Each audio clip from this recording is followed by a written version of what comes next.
तो hello students, आज जो है हमारा टॉपिक जो कल के वीडियो में था उसको कंटिन्यू करेंगे, यानी कि एग्रीकल्चरल प्रैक्टिस का जो टॉपिक था उसमें 4th पॉइंट पढ़ेंगे। कल तक 3 पॉइंट हो चुके थे, जैसे कि आपने पहले 2 वीडियो में देखे थे। एक में तो आपने देखे थे कि किस तरीके से फील्ड को तैयार किया जाता है, प्रिपरेशन ऑफ सॉइल की जाती है, उसी में आपने देखे थे सोइंग भी की जाती है।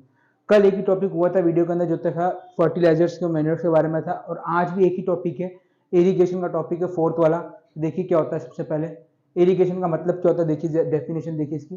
The watering of crops at different intervals is known as irrigation, यानी कि अलग अलग टाइम पे या थोड़े थोड़े टाइम के अंदर क्या किया जाता है, फसलों को पानी दिया जाता है, जो क्रॉप्स होती है उनको पानी दिया जाता है, और इसी को क्या बोलते हैं, इरिगेशन बोलते हैं। यानी कि थोड़े थोड़े टाइम के अंदर किसान क्या करता है, जो है फसलों को पानी देता है, तो उसको क्या बोला जाता है, इरिगेशन बोला जाता है। यानी the watering of crops at different intervals is known as irrigation.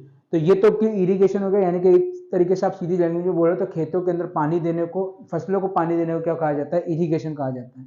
लेकिन अब यहाँ पर देखिए, इसके वैसे तो ट्रेडिशनल मेथड भी बहुत सारे होते हैं, लेकिन इंपॉर्टेंट आपके लिए ये मॉडर्न मेथड है, इसके जो कि 2 दिए हुए आपको, ठीक है, आपके एनसीईआरटी बुक में 2 है। तो सबसे पहले यहाँ पर जो सिस्टम दिया हुआ है, यानी कि जो मॉडर्न मेथड है इसका, वो क्या है आपके पास में, स्प्रिंकलर सिस्टम के बारे में है। किसके बारे में, स्प्रिंकलर सिस्टम के बारे में। नाम से आपको साफ मालूम पड़ता है। देखिए कई बार जब आप ट्रेन वगैरह में जाते हो या कहीं पर जाते हो तो आप देखते हो खेतों के अंदर बड़े बड़े पाइप लगे होते हैं, जिसमें से झरने या फुहारे की तरह का होता है, पानी जो है वो गिर रहा होता है, फुहारे की तरह पानी गिर रहा होता है, ठीक है। तो एक तरीके से वो क्या है, ये स्प्रिंकलर सिस्टम ही है। यानी कि उसके अंदर क्या किया जाता है कि खेतों में अलग अलग जगह एक नेटवर्क बिछाकर और उसके अंदर से क्या किया जाता है, पानी को छोड़ा जाता है, जो कि जिससे कि कम से कम पानी वेस्ट होता है। तो ये एक इसका मेथड है, मॉडर्न मेथड हो गया इसका। अब इसके बाद में सेकंड यहाँ पर जो आता है मॉडर्न वाला मेथड इसका, वो है ड्रिप सिस्टम का। अब ये भी देखिए एकदम नाम से साबित है, नाम से इसका मालूम पड़ता है। और ये दोनों ही मेथड के अंदर एक खास बात है कि इसमें पानी कम से कम वेस्ट किया जाता है, ठीक है। इससे काफी फायदा होता है, पानी काफी बचता है। तो ड्रिप सिस्टम की अगर आप बात करते हो तो ड्रिप सिस्टम के अंदर क्या होता है कि खेतों में इस तरीके से पाइप्स के नेटवर्क को छोड़ दिया जाता है, पाइप के नेटवर्क बिछाकर, और इस तरीके से, जिस तरीके से देखिए यहाँ पर, इस तरीके से क्या किया जाता है, पाइप्स के नेटवर्क को बिछाया जाता है। अब हर यहाँ पर किनारों पर और हर साइड में यहाँ पर क्या किया जाता है, छोटे छोटे होल कर दिए जाते हैं, और पानी एक तरफ से, जैसे कि पाइप का कनेक्शन यहाँ पर से निकालकर और पानी यहाँ से छोड़ा जाता है।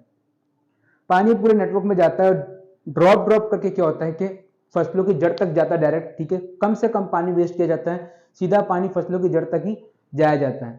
तो इस तरीके से क्या किया जाता है कि ये 2 मेथड इस्तेमाल किए जाते हैं, जो कि मॉडर्न मेथड है इसके, किसके, इरिगेशन के मॉडर्न मेथड से जिनका इस्तेमाल किया जाता है।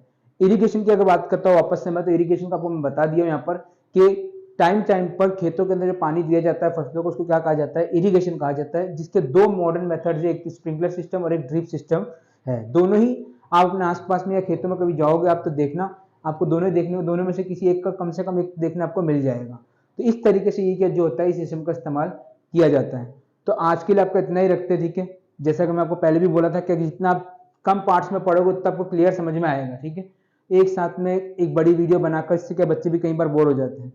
तो होपफुली आपको समझ में आ गया होगा student. Thank you very much.